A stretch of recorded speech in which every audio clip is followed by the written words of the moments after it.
Mental Health Awareness Week, plus 7 simple tips to help lift your mood. Hi, I am Dr. Amy Jo Lynch, a wellbeing coach, blogger and chartered psychologist from England. Welcome to Be Your Own Date, a space dedicated to all things self-care and well-being. If you haven't already done so, I encourage you to explore my other posts. I hope you'll like them and find them useful too. This post was originally written in 2021 and still remains incredibly relevant for today. So here it goes. Nature. Ahead of Mental Health Awareness Week 2021, I would like to take the time to reflect on what has been a roller coaster of a year for us all, full of highs and lows, and the effect that this may have had on our physical, social, financial, and emotional well-being. It's been really, really tough.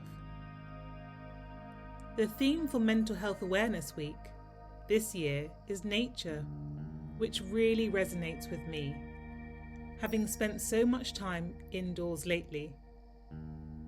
It definitely feels like the right time to venture outdoors more, as we slowly come out of lockdown in the UK. 1 in 4 people experience a mental health problem each year.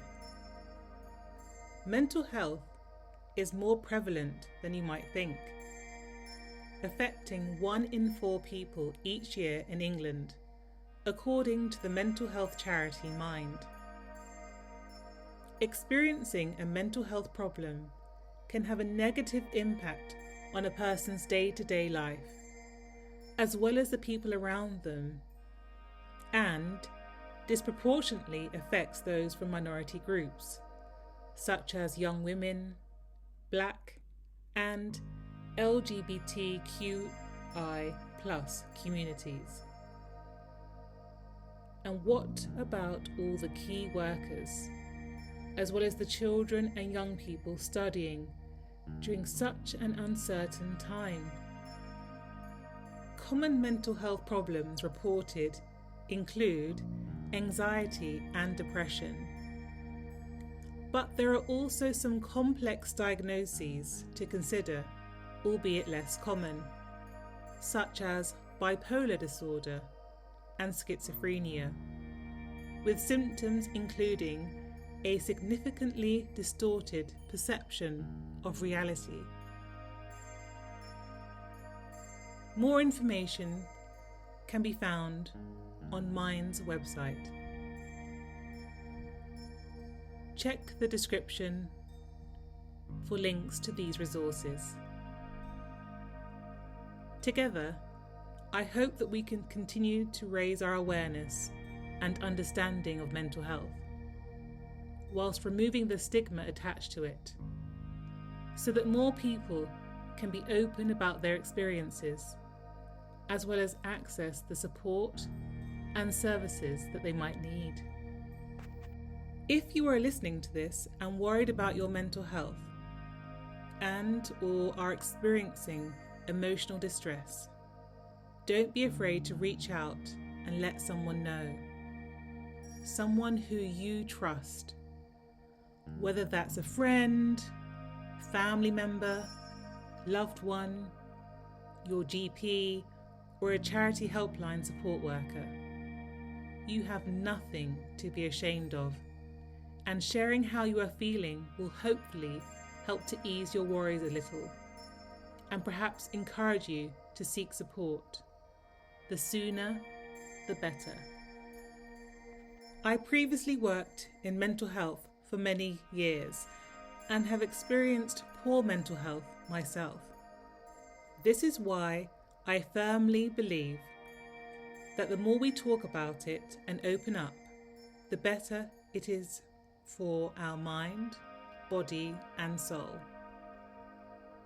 Raising awareness and normalizing our experiences is beneficial for us all. We are only human after all. This is something that I've always been deeply passionate about, and I pride myself in being a friend that people can confide in. But sometimes I need that support just as much too. Coping with money worries. Managing your personal finances can be both overwhelming and empowering. There have been times when I have felt completely lost and unsure about how to manage my money most effectively, especially when under financial pressure. For example, when I received a massive and unexpected gas bill shortly after moving into my new home. Fortunately, after the initial shock, I was able to feel much calmer about the situation and coping with money worries, thanks to the support of my mum, and ended up negotiating to pay it off in monthly and affordable instalments. This is why I now put some money aside each month into a sinking fund for my utility bills and unexpected events that life decides to throw at me. I talk about the importance of a sinking fund in my post, Financial Wellbeing, Budgeting During the Pandemic. Experiencing money worries is something that we can all relate to some degree, at some point in our lives. There are some things within our control and some things that simply are not. I find that focusing on what I can do really helps in this regard, whilst learning about and practicing how to budget and plan exactly where my money is going in advance can be really beneficial in helping to alleviate some of my concerns and ultimately to feel better about my finances. If you're interested in some guidance on budgeting, have a read of my Financial Wellbeing Budgeting Checklist. You can find the link in the description below. 7 simple tips to help lift your mood. At this point, I thought it might be useful to share some of the things that I enjoy doing, which are also effective in helping to lift my mood whenever I'm feeling low. 7 simple things that can be carried out pretty much all year round and are also free. 1. Talk to someone. Whether it's a phone call, video call, or in person. Seems so strange to say that now. 2. Luxuriate in a shower, bath, and create a spa-like environment. I know personal care might be the last thing on your mind right now, but it's helpful to get up out of bed and into some kind of a routine. Use your favourite shower gel, bubble bath, bath bomb, bath oils, you name it, if it helps. This will come as no surprise to you if you have ever read my posts and listened to my podcast on having a good night's sleep.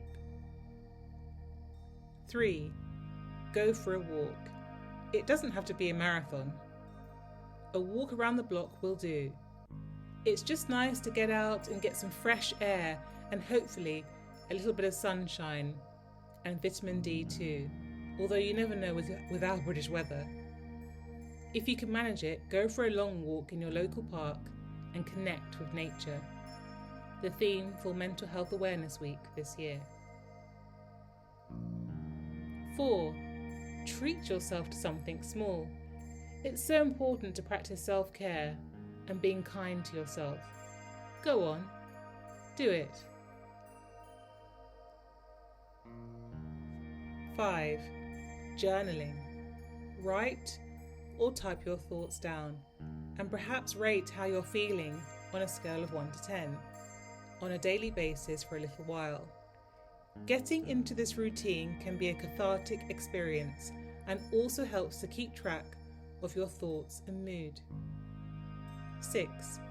curl up on your sofa and read and listen to one of your favourite books or podcasts. 7. Play some uplifting music. Check the link in the description to my post about my Feel Good Spotify playlist. I love listening to Feeling Good by Nina Simone. Resources. Here is a list of UK charities providing incredibly useful information and resources on mental health. Simply check on each one for further information. The Mental Health Foundation, Mind, Young Minds, The Samaritans, Money Advice Service. Please bear in mind that this is not an exhaustive list.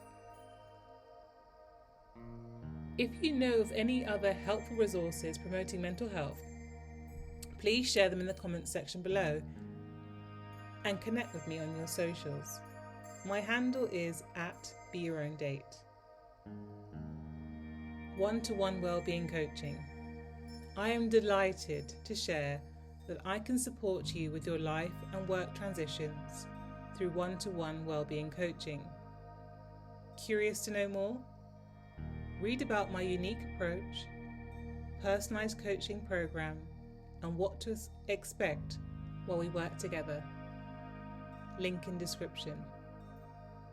When you are ready to get in touch, submit your interest in personal coaching sessions or pass this information on if you think it might benefit a loved one.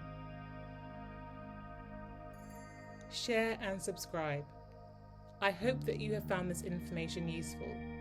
Please share my blog if you know someone who might be interested. You can also subscribe to my newsletter on my website. That way you'll never miss a post. Be kind to yourself. Be your own date. Amy Jo. Thank you so much for listening. Please like, comment, share, and subscribe.